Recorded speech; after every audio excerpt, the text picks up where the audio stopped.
డబ్బు, అనారోగ్యం, ఉద్యోగం, వ్యాపారం, అప్పులతో బాధపడుతున్నారా? మీకోసమే లాంచ్ యువర్ ఫ్యూచర్ ప్రోగ్రామ్. నమస్తే, welcome back to Suman TV. Present మనతో పాటు ఉన్నారు అడ్వకేట్ డాక్టర్ సోల్మన్ రాజ్ గారు. నమస్తే సార్. నమస్తే అండి. సార్, రాజస్థాన్ హైకోర్టు పెళ్లికి సంబంధించి ఒక కీలకమైన తీర్పునిచ్చింది. అంటే ఒకసారి వివరాల్లోకి వెళ్తే, అంటే పెళ్లికి ముందే ఆ మహిళకి ఒక డిజీజ్ ఉంది. సో దాన్ని దాచిపెట్టి తర్వాత పెళ్ళి అయిన కొన్ని సంవత్సరాల వరకు కూడా అది కంటిన్యూ అవుతుంది ఆ డిజీజ్. సో ఇప్పుడు ఏంటంటే ఆ పెళ్లిని రద్దు చేసింది కోర్టు. ఇలా దాచిపెట్టడం తప్పు అంటుంది. ఒకసారి వివరాల్లోకి వెళ్తే సార్. రాజస్థాన్ హైకోర్టు వారు ఇచ్చిన జడ్జిమెంట్లో చూసుకుంటే, ఈ అమ్మాయి ఎవరైతే ఉన్నారో, ఈ బ్రైడ్, ఈవిడికి సిజోఫ్రేనియా అని ఒక డిజీజ్ ఉండింది. 2013లో మ్యారేజ్ జరిగింది. ఈ బ్రైడ్ గ్రూమ్ ఏం చేశాడంటే కోర్టును ఆశ్రయించాడు. ఏంటి అంటే, ఈ అమ్మాయికి సిజోఫ్రేనియా ఉంది, నాకు చెప్పలేదు, నాతో దాచారు, దాచిన తర్వాత నాకు పెళ్లి చేశారు, ఇది ఫ్రాడ్ కింద వస్తుంది, ఫ్రాడ్యులెంట్ మ్యారేజ్ అని చెప్పన్నారు. Hindu marriage act 1955 under section 12(1)(c), under section 12 sub clause 1(c)లో ఏంటి అంటే కొన్ని క్లాజెస్ ఉన్నాయి. Voidable marriages. ఇప్పుడు డివోర్స్కి వాయిడబుల్ మ్యారేజెస్కి there is a lot of difference. Annulment of marriage కానీ, వాయిడ్ మ్యారేజ్ కానీ, డివోర్స్కి దీనికి టోటలీ డిఫరెన్స్ అండి. డివోర్స్ అన్నది మ్యారేజ్ ఇస్ వ్యాలిడ్, కాకపోతే ఈ వ్యాలిడ్ మ్యారేజ్లో డెసల్యూషన్ కావాలన్నది డివోర్స్. వేరస్ మ్యారేజ్ అయ్యింది, మ్యారేజ్లో ఏంటి అంటే ఫ్రాడ్యులెంట్గా మ్యారేజ్ చేస్తే అనల్మెంట్ ఆఫ్ మ్యారేజ్ కానీ, వాయిడబుల్ మ్యారేజ్ కానీ అని చెప్పి మనం ఇందాక సెక్షన్ 12 ద్వారా you can approach the court. The Hindu Marriage Act 1955 lays 7 grounds for annulment of marriage. 7 grounds ఏంటి అంటే, if the person is already married, if either of the spouses, husband కానీ wife కానీ మళ్ళీ సెకండ్ మ్యారేజ్ చేసుకుంటున్నారు అనుకోండి, అంతకుముందే marriage అవుతే, అట్లాంటి కేసెస్లో అమ్మాయి కానీ అబ్బాయి కానీ ఆల్రెడీ మ్యారేజ్ అయింది నా పార్ట్నర్ అని తెలిస్తే, they can go file a petition under section 12 to the court and seek annulment of marriage or declare the marriage as void. అది కాకుండా ఇంకోటి ఏంటంటే ఇన్సానిటీ. ఇక్కడ ఇన్సానిటీ, ఈ రాజస్థాన్ హైకోర్టు ఇన్సానిటీ అన్న ప్రొవిజన్లో పడుతుంది. ఇన్సానిటీ అంటే ఏంటి అంటే, ఏదైనా మెంటల్ ఇల్నెస్ ఉండి, మెంటల్ డిజార్డర్ ఉండి, ఈ మెంటల్ ఇల్నెస్ మెంటల్ డిజార్డర్ ముందు మ్యారేజ్ కన్నా ముందు చెప్పకుండా దాచేసి ఫ్రాడ్యులెంట్గా ఫ్రాడ్ కన్సీవ్ చేసి ఫ్రాడ్యులెంట్ మ్యారేజ్ అంటాం. ఫ్రాడ్యులెంట్గా మ్యారేజ్ చేసి పెళ్లి తర్వాత ఒకవేళ తెలిస్తే, డెఫినెట్లీ అట్లాంటి marriage is actually liable to be annulled and it can be declared as a voidable marriage. మూడోది వచ్చి ఇంపార్టెన్సీ. ఒకవేళ ఎస్పెషలీ ఇంపార్టెన్సీ అన్నది బ్రైడ్ గ్రూమ్కి అప్లికబుల్ అవుతుందండి. If the bride groom is impotent and then fraudulently if the marriage happens and if the marriage is not consummated, then the bride can go to the court and seek the marriage to be voidable అండి. So ఇది కాకుండా ఇంకోటి ఏంటి అంటే, ఈ lack of consent ఫ్రాడ్లో కానీ ఫోర్స్లో కానీ ఇవి కానీ ఇస్తే, తర్వాత ఇంకో వెరీ వెరీ ఇంపార్టెంట్ గ్రౌండ్ ఈ వాయిడబుల్ మ్యారేజ్కి ఏంటంటే consanguinity. Consanguineous marriages in a consanguineous relationship. Consanguineous marriage ఏంటి అంటే, మన రక్త సంబంధితులతో, ఫర్ ఎగ్జాంపుల్ ఇప్పుడు మనం ఉన్నాం అనుకోండి, మన చెల్లి కూతురుతో మన కొడుకుని చేయటం, ఇట్లాంటి రక్త సంబంధాలతో, మేనరికాలు రక్త సంబంధాలు, వీటిలో ఈ మ్యారేజెస్ యాక్చువల్లీ ఆర్ ప్రొహిబిటెడ్.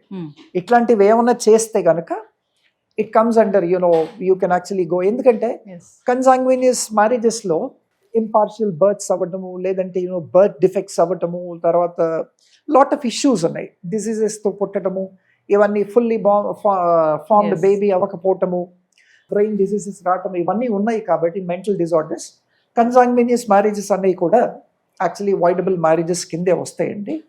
ఇక్కడ ఈ రాజస్థాన్ హైకోర్టు ఇచ్చిన తీర్పు ఏంటి అంటే, justice Inderjit and justice Anand Sharma గారు ఈ కేసుని పరిశీలించి ఏమన్నారంటే, సిజోఫ్రేనియా అన్నది ఒక వెరీ డేంజరస్ mental disorder.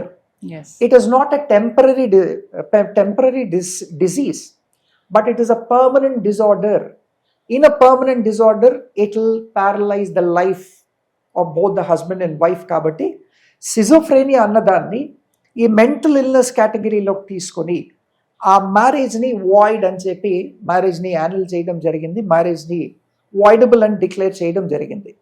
సిజోఫ్రేనియాని ఎందుకు ఈ రాజస్థాన్ హైకోర్టు ఇంత సీరియస్గా తీసుకుంది అంటే, సిజోఫ్రేనియా ఏంటి అని మనం అర్థం చేసుకుంటే, సిజోఫ్రేనియాలో ఏమవుతుందంటే, సిజోఫ్రేనియా అన్న డిజార్డర్తో సఫర్ అయ్యే వాళ్ళు హాలుసినేషన్స్ వస్తాయి.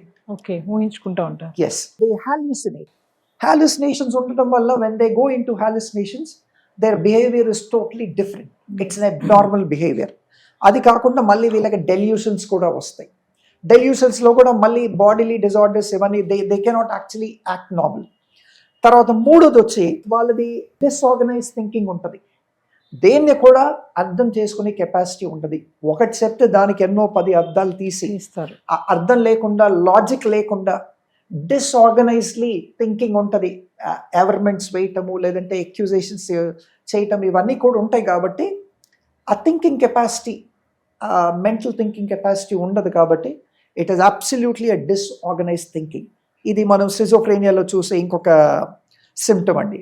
అది కాకుండా ఇంకోటి ఏంటి అంటే, we see that వాళ్ళు పోర్ గ్రూమింగ్ కానీ పోర్ హైజీన్ కానీ ఉంటుంది.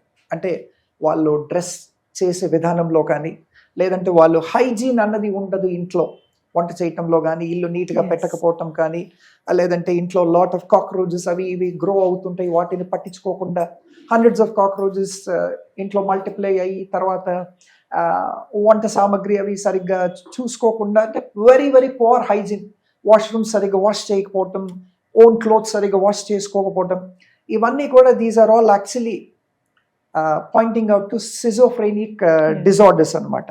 ఇది కాకుండా వాళ్ళ బాడీ లాంగ్వేజ్లో కూడా చేంజెస్ ఉంటాయి.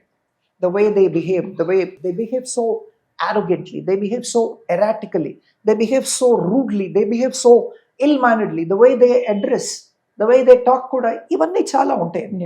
ఇన్ని ఉన్నాయి కాబట్టి medically these are all actually symptoms medically prescribed. కాబట్టి the Rajasthan high court has taken a very very serious note of a disease called schizophrenia.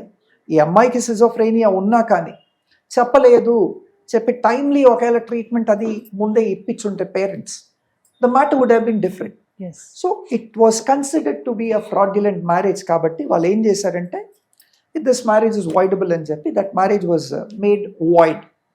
ఈ అమ్మాయి వెళ్ళి, అంటే ఈ అబ్బాయి వెళ్ళి మళ్ళీ వేరే వాళ్ళని ఎవరినైనా పెళ్లి చేసుకోవచ్చు. That will be legal. That does not come under section 494 or 495 of bigamy. పెళ్ళి అయితే రద్దు చేసేస్తారు. పెళ్ళి అయితే రద్దు చేశారు. ఎందుకంటే this is actually serious disorder. Justice Indrajit గారు తర్వాత ఆనంద్ శర్మ గారు ఏమన్నారంటే, ఈ సిజోఫ్రేనియా అన్నది ఏదో ఇప్పుడుండి తర్వాత తగ్గేది కాదు. It is a permanent disorder. It's not categorised as a disease, కానీ it is categorised as a permanent disorder. ఒక పర్మనెంట్ డిజార్డర్ ఉన్న వ్యక్తి కాపురం చేయగలదా? ఒక పర్మనెంట్ డిజార్డర్ ఉన్న వ్యక్తి పిల్లల్ని సరిగ్గా చూడగలదా? తనకే పోర్ హైజీన్ ఉంది, తనకే పోర్ గ్రూమింగ్ ఉంది. అట్లాంటప్పుడు పిల్లల్ని హెల్దీ మంచి హైజీనిక్ కండిషన్స్లో పెంచగలదా? ఇంటిని కానీ, కిచెన్ని కానీ, టాయిలెట్స్ని కానీ అన్నిటిని కూడా హైజీనిక్ కండిషన్స్లో పెట్టగలదా? పిల్లలకి ఆ వాల్యూస్ కానీ ఇన్కల్కేట్ చేయగలదా? పిల్లలకి ఎథిక్స్ అనేది నేర్పిగలదా? పిల్లలకి సోషల్ మోరల్స్ అనేవి నేర్పిగలదా? సో లాట్ ఆఫ్ థింగ్స్ అండి, చాలా ఇన్డెప్త్ మీనింగ్ ఉంది దీంట్లో. కాబట్టి వీళ్ళు చాలా కీలకంగా, నేను అనుకుంటా ఇన్ ద ట్రయల్ కోర్ట్, ఆ ఫ్యామిలీ కోర్ట్లో, before it came to Rajasthan high court, family కోర్ట్లో ఎక్స్పర్ట్స్ని కూడా పిలిపించి సిజోఫ్రేనియా మీద వాళ్ళని కూడా ఎగ్జామిన్ చేసి ఉంటారు. వాళ్ళ ఎక్స్పర్ట్స్ ఒపీనియన్ కూడా తీసుకొని ఉండుంటారు. ఎక్స్పర్ట్ ఒపీనియన్ కూడా రైటింగ్లో సబ్మిట్ చేసి ఉంటారు. And justice Indrajit and Anand Sharma గారు, they might have actually studied a lot about this. అన్ని పరిగణంలో తీసుకొని this marriage is absolutely annulled, it was void అని డిక్లేర్ చేశారండి. Such a very beautiful judgment by Rajasthan High Court. Appreciable. Thank you, sir.